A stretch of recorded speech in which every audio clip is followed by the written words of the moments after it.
আপনারা কি কখনো এমন কোনো জায়গায় গিয়েছেন যেখানে নিজের ছায়াও আপনাকে ছেড়ে পালিয়ে যেতে চায়? আমরা 4 বন্ধু গিয়েছিলাম। মানচিত্রে নাম নেই, জিপিএস সিগন্যাল যেখানে মৃত, সেই গহীন অরণ্যের গভীরে লুকিয়ে থাকা এক অভিশপ্ত জনপদ, যার নাম মায়ানীগড়। আমরা ভেবেছিলাম এটা স্রেফ একটা অ্যাডভেঞ্চার, কিন্তু আমরা জানতাম না মায়ানীগড় থেকে কেউ কোনোদিন আস্ত শরীরে ফিরে আসে না। অর্ক, সজল, নীল আর আমরা 4 জন মিলে ঠিক করলাম এই রহস্যময় মায়ানীগড়ের রহস্য ফাঁস করব। গ্রামবাসী বলেছিল, বাবা, ওই জঙ্গলে ঢোকার পথ আছে, কিন্তু বেরোনোর কোনো রাস্তা নেই। ওখানে গাছগুলো কথা বলে, মাটি মানুষকে গিলে খায়। আমরা হেসেই উড়িয়ে দিয়েছিলাম। জঙ্গলের গভীরে ঢোকার পর প্রথম অদ্ভুত ঘটনাটা ঘটল। ভর দুপুর, কিন্তু হঠাৎ চারপাশটা এমন অন্ধকার হয়ে গেল যেন কেউ আকাশটাকে কালো চাদর দিয়ে ঢেকে দিয়েছে। সজল চিৎকার করে বলল, দোস্ত, আমার ফোনের কম্পাসটা বনবন করে ঘুরছে। ঠিক তখনই আমরা দেখলাম আমাদের ঠিক সামনে একটা বিশাল পুরনো পাথরের তোরণ, যার গায়ে শ্যাওলা ধরা অক্ষরে লেখা মায়ানীগড়। তোরণ পার হতেই আমরা এক অদ্ভুত দৃশ্য দেখলাম।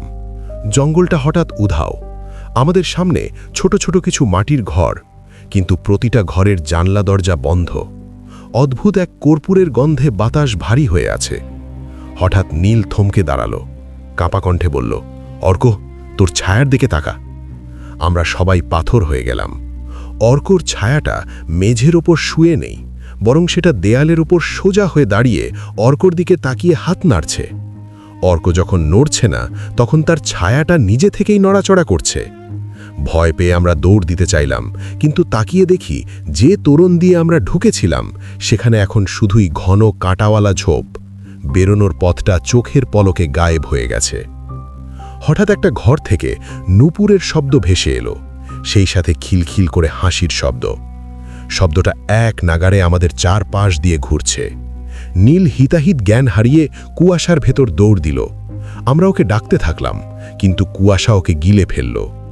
কিছুক্ষণ পর দেখলাম নীল ফিরে আসছে, কিন্তু ওর হাঁটার ভঙ্গিটা অদ্ভুত, পা দুটো উল্টোনিকে ঘোরানো। ও যখন আমাদের কাছে এলো, ওর চোখ দুটো ছিল একদম কুচকুচে কালো, কোনো মনি নেই। ও ফিসফিস করে বলল, তোরা কেন এলি? মায়ানীগড় তোদের রক্ত চায়। আমরা বুঝতে পারলাম নীল আর নীল নেই, ওর শরীরে অন্য কোনো অশুভ শক্তি ভর করেছে। আমরা 3 বন্ধু প্রাণপণে পিছনের দিকে দৌড়াতে শুরু করলাম। মনে হচ্ছিল মাটিটা পায়ের নিচে কাঁপছে, গাছগুলো ডালপালা দিয়ে আমাদের জাপটে ধরতে চাইছে। দৌড়াতে দৌড়াতে হঠাৎ এক তীব্র আলোর ঝলকানিতে আমাদের চোখ ধাঁধিয়ে গেল। চোখ মেলে দেখি আমরা হাইওয়ের পাশে পড়ে আছি। আমাদের জামাকাপড় কাদা মাখা, শরীরে অসংখ্য আঁচড়ের দাগ। আমরা হাঁপ ছেড়ে বাঁচলাম যে অন্তত আমরা 3 জন ফিরতে পেরেছি। কিন্তু ঠিক তখনই সজল আমার কানের কাছে এসে হিমশীতল গলায় বলল, দোস্ত, আমরা তো 3 জন ফিরলাম, কিন্তু অর্ক কই? আমি চমকে উঠে অর্কর দিকে তাকালাম।